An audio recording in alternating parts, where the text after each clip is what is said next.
এবছর বিপিএল জুড়েই যেন বিরাজমান ফিক্সিং আতঙ্ক। 2013 এর পর 2025-এ এসে আবারও বিপিএল ঘিরে জমেছে অভিযোগের পাহাড়। এবার ফিক্সিং সন্দেহের কেন্দ্রবিন্দুতে দুর্বার রাজশাহীর ক্রিকেটার এনামুল হক বিজয়। স্পট ফিক্সিং এর সংশ্লিষ্টতার অভিযোগের তদন্ত চলমান থাকায় এই ক্রিকেটারকে দেয়া হয়েছে দেশ ত্যাগে নিষেধাজ্ঞা।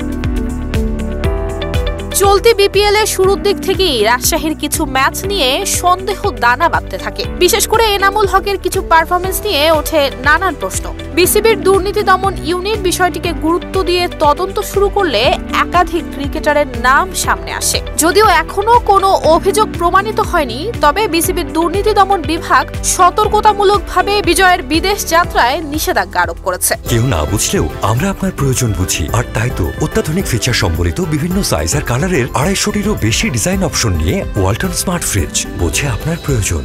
নাম প্রকাশে অনিচ্ছুক দায়িত্বশীল এক কর্মকর্তা জানিয়েছেন, এনামুল হকের বিষয়ে ইমিগ্রেশন বিভাগকে নির্দেশনা দেওয়া হয়েছে যাতে তিনি দেশ ছাড়তে না পারেন। তবে সেই কর্মকর্তা জানান, এটি আপাতত সতর্কতামূলক ব্যবস্থা। যদি তদন্তে তিনি নির্দোষ প্রমাণিত হন তাহলে নিষেধাজ্ঞা তুলে নেওয়া হবে। তদন্তে উঠে এসেছে শুধু এনামুল হক বিজয় নন, দুর্বার রাজশাহীর আরও কয়েকজন খেলোয়াড় এই স্পট ফিক্সিং এর সন্দেহের তালিকায় রয়েছেন। শুধু রাজশাহী নয়, অন্য আরও 3টি দলের কিছু ক্রিকেটার এবং কর্মকর্তার উপর চলছে কড়া নজরদারি।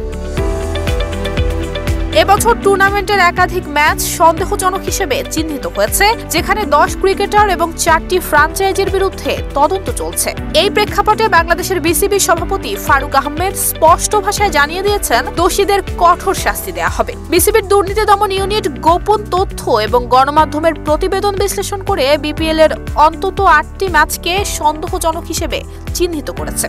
তদন্তের আওতায় থাকা 10 ক্রিকেটারের মধ্যে 6 জনই বাংলাদেশ জাতীয় দলের সদস্য। 2 জন দেশি আনপ্যাক ক্রিকেটার এবং 2 জন বিদেশি খেলোয়াড় রয়েছেন।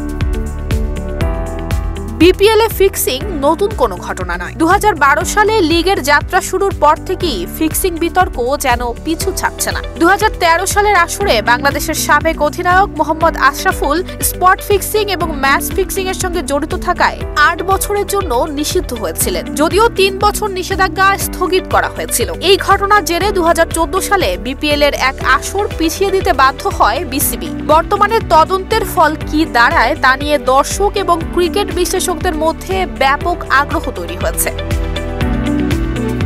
ধারণা করা হচ্ছে এক্ষেত্রে কঠোর অবস্থানই যাবে Bangladesh cricket board. Nusrat Jahan Mehak, Dhaka post.